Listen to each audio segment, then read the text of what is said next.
Bonjour à toutes et à tous et bienvenue dans cette nouvelle vidéo du coin des débutants.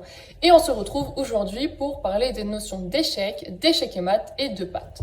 Alors on va commencer par parler de l'échec.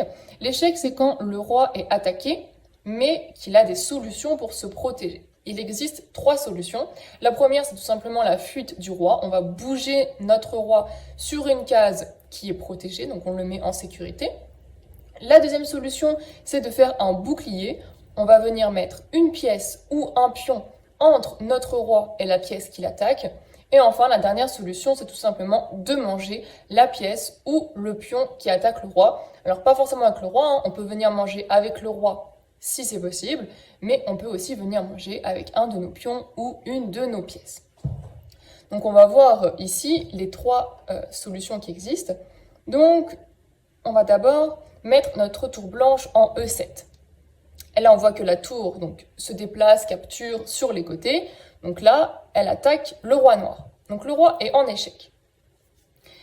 Il peut tout simplement venir manger la tour. La tour n'est pas protégée. Aucune pièce ou aucun pion blanc ne protège la tour. Donc le roi peut venir la manger et sortir ainsi de l'échec. Le roi n'est plus attaqué, tout va bien, l'échec est paré. Si on avance le pion blanc en G6. Donc on voit également que là, on fait échec. Le pion capture en diagonale, donc là, il attaque le roi par la diagonale. Mais là, la solution de manger ne marche pas. Parce que le roi ne peut pas venir manger le pion, il est défendu par 2 autres pions.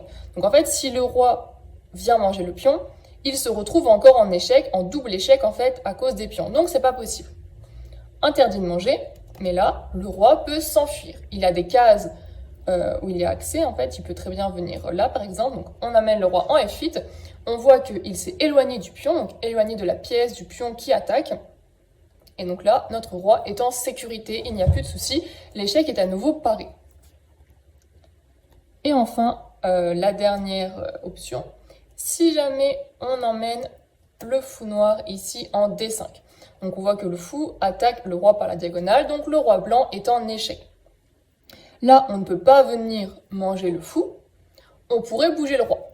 Il existe des cases qui sont tout à fait sans danger pour le roi blanc, par exemple ici, ici, même ici, ici, enfin voilà, il existe des cases, mais on peut venir mettre un bouclier en avançant ici tout simplement le pion. Donc on vient placer notre pion en C4, et du coup ça bloque le fou, tout en l'attaquant également.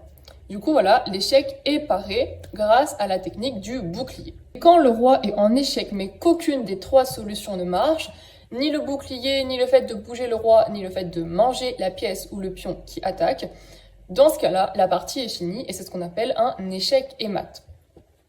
Donc ici, si on emmène la tour noire en A2, il y a échec et mat, les noirs ont gagné. Tout simplement parce que le roi ici est attaqué par la tour. Donc la tour attaque le roi est en échec. Sauf que là, les 3 solutions ne sont pas possibles. Le roi ne peut pas bouger, il n'y a aucune case où il peut être en sécurité, parce que ces cases théoriques de mouvement sont ici, sauf que toutes ces cases sont contrôlées soit par cette tour, soit par l'autre. Donc le roi ne peut pas bouger, même s'il bouge, il sera encore en échec. Il n'y a aucune pièce ou aucun pion qui peut servir de bouclier. Donc le bouclier n'est pas possible.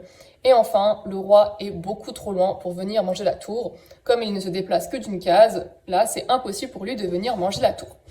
Donc le roi n'a plus rien à faire et la partie s'arrête. Les noirs ont gagné. Et enfin, le pat, c'est quand le roi n'est pas en échec, mais que c'est à lui de bouger, tout simplement parce qu'il n'y a pas d'autres pièces ou d'autres pions sur l'échiquier ou alors qu'ils sont bloqués. Donc c'est forcément le roi qui doit bouger.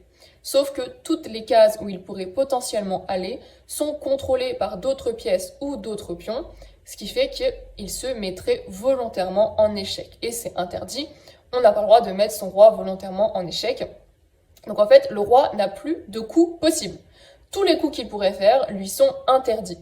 Donc en fait, la partie s'arrête parce qu'il n'y a plus rien à faire et ça se solde par un match nul. Personne n'a gagné, personne n'a perdu. Donc on va voir un exemple. Si on emmène notre dame noire ici en C7.